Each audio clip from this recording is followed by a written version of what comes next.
l'invité de la matinale. KTO Radio. Le débat sur la fin de vie en vigueur en ce moment en France nous a donné envie ce matin de s'intéresser à l'expérience dans d'autres pays, en l'occurrence au Canada, qui depuis 2016 a instauré une aide médicale à mourir. Comment est-elle mise en œuvre? Quel est l'impact de cette loi sur la société canadienne? Et est-ce que cela a transformé le rapport à la mort? Trudeau Lemens, bonjour. Bonjour, bon matin. Vous êtes notre invité ce matin. Je vous présente à nos auditeurs. Vous êtes professeur en droit et politique de la santé à l'Université de Toronto.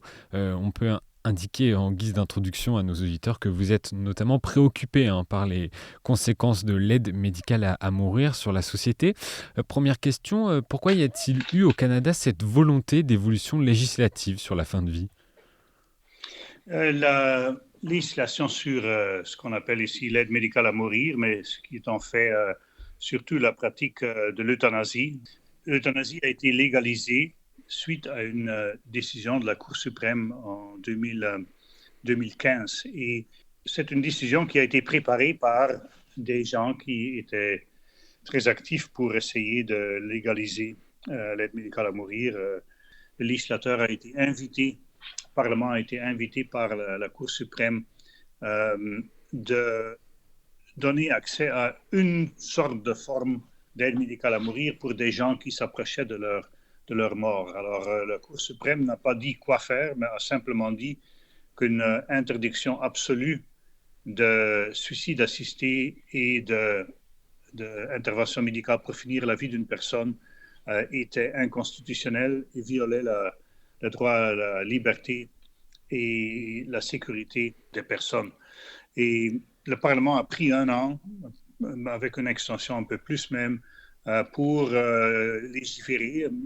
On a eu une loi qui permettait de mettre fin à la vie d'une personne quand la mort était raisonnablement prévisible et que la personne souffrait intolérablement d'une maladie sérieuse qui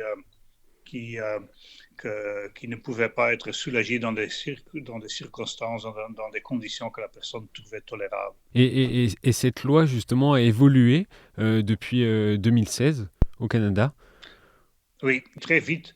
Ce qu'on a vu, c'est que dans la préparation de la loi, il y avait déjà des parlementaires et des groupes d'action qui exigeaient que la loi soit beaucoup plus ouverte et permettait beaucoup plus de cas d'euthanasie. Aussi à l'extérieur du contexte de fin de vie. Et ils sont de nouveau allés en cours. 2 personnes spécifiques qui demandaient l'aide médicale à mourir dans la province de Québec. Il faut aussi dire, j'ai oublié de dire ça au début, que le Québec avait déjà légiféré en 2015 et avait adopté une loi qui permettait l'euthanasie et le suicide assisté. En fait, seulement l'euthanasie pour des personnes à fin de vie. Alors, après que la loi fédérale et la loi québécoise a été contestée comme étant trop restreint, un cours supérieur au Québec a décidé que la restriction de l'euthanasie dans le contexte de fin de vie était inconstitutionnelle parce que ça discriminerait contre des personnes qui ne sont pas fin de vie et qui souffrent quand même intolérablement. Alors on a vu très vite une réaction judiciaire puis une réaction parlementaire parce que le gouvernement a décidé d'accepter cette décision d'un cours supérieur sans aller en appel et a immédiatement élargi la loi en 2021 à l'extérieur du contexte de fin de vie. Et quelles ont été les conséquences? Qui sont les personnes qui peuvent prétendre à l'euthanasie au Canada?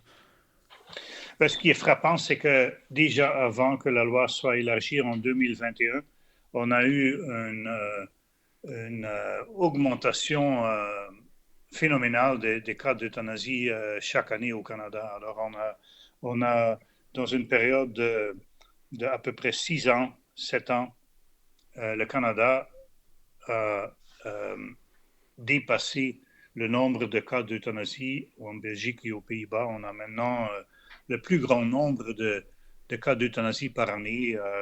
On est à un niveau de 13 000, 14 000 personnes par année qui se font finir la vie par des médecins, évidemment sur leur demande, mais il y a des inquiétudes que ça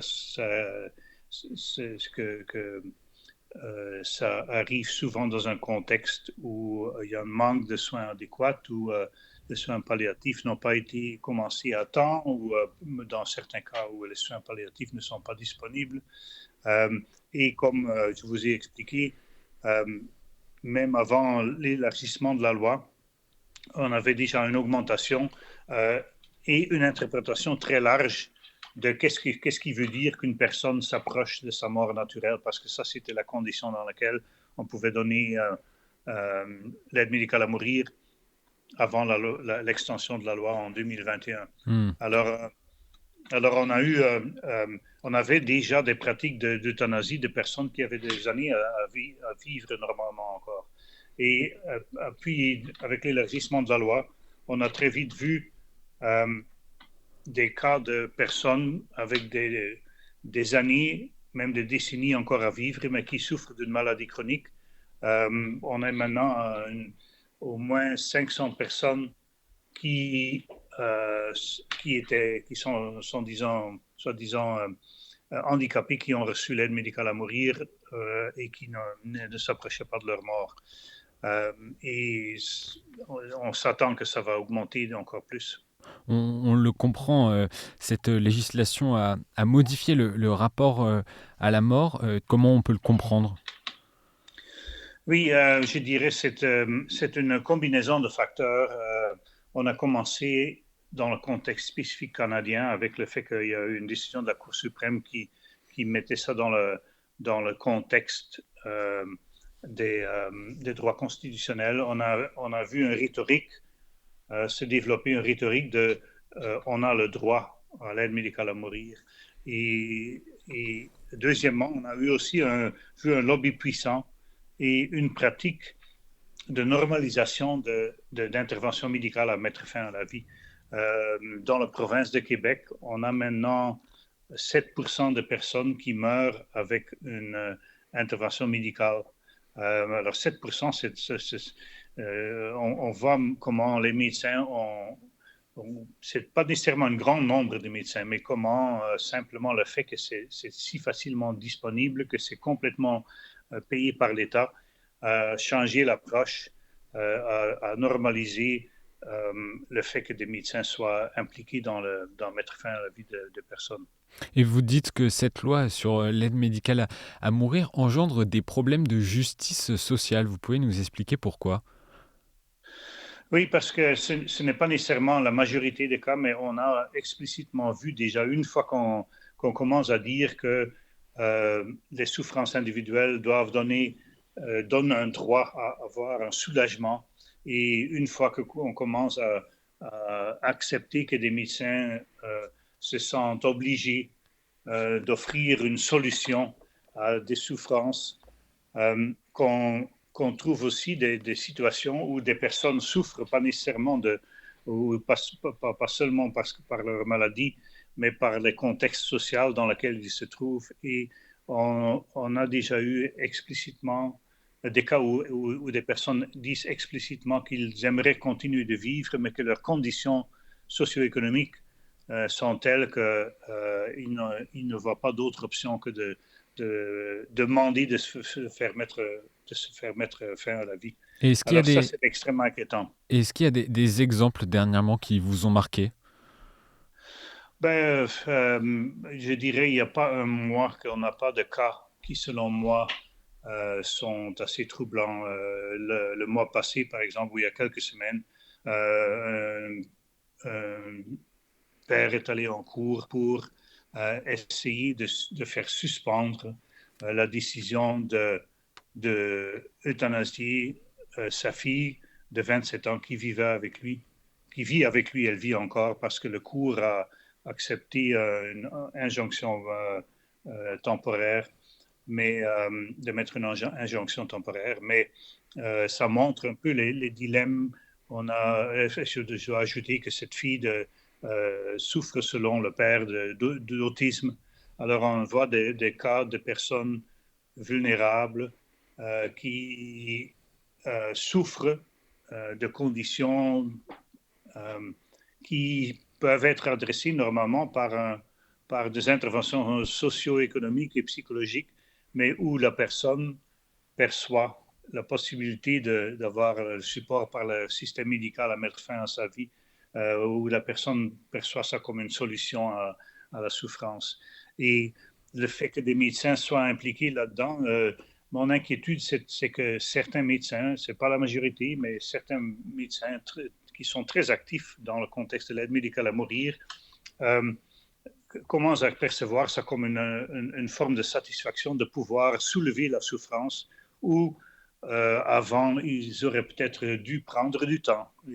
Ils auraient dû dire que mettre fin à la vie de la personne n'est pas une solution et qu'il y a d'autres mesures et que peut-être que ce n'est pas la médecine qui peut leur aider, mais le système socio-économique qui doit intervenir pour faciliter la vie en dignité de ces personnes. Et est-ce que votre inquiétude est entendue au Canada? Est-ce qu'elle a un écho? Oui, on a certainement vu une polarisation dans le contexte canadien, dans le débat politique. On a très vite traité les gens qui invoquaient des inquiétudes ou qui exprimaient des inquiétudes comme étant nécessairement conservateurs, nécessairement motivés seulement par des raisons religieuses, même si on disait ceci est une question de justice sociale et des droits de l'homme. La protection de la vie, c'est quand même encore un droit de l'homme qui est universellement reconnu. Alors, pendant longtemps, on a eu des problèmes à faire entendre une approche critique qui focusait aussi sur la justice sociale. Mais dernièrement, on a au moins pu arrêter une expansion plus large parce que la loi prévoyait qu'on allait permettre l'aide médicale à mourir aussi pour des seules raisons de maladies psychiatriques. Et en mars de cette année, alors il y a un mois, le Parlement a quand même décidé de suspendre pour un autre 3 ans l'introduction de cet élargissement de la loi. Et la raison pour laquelle elle a décidé ça, c'est clairement aussi parce que beaucoup de personnes travaillant dans le domaine de la santé, surtout de la santé mentale, mais le domaine de la santé en général aussi, se sont exprimés contre un élargissement et ont demandé qu'on commence à regarder l'impact de l'aide médicale à mourir et l'extension de l'aide médicale à mourir et les raisons socio-économiques qui peuvent certainement contribuer à la demande pour l'aide médicale à mourir. Et je pense qu'il y a une réalisation que le fait que le Canada est devenu le champion mondial, si on peut dire, de l'aide médicale à mourir, pose des questions sur pourquoi tant de gens sentent le besoin de dire « je souffre si intolérablement que je veux qu'on mette fin à ma vie, même si les personnes ont encore des mois ou certainement dans beaucoup de cas encore des années à vivre ». Merci professeur Trudeau-Lehmens, on arrive déjà au bout de cet entretien. Merci d'avoir accepté notre invitation sur KTO Radio depuis le Canada. Je rappelle à nos auditeurs que vous êtes professeur en droit et politique de la santé à l'Université de Toronto. Bonne journée à vous. Merci.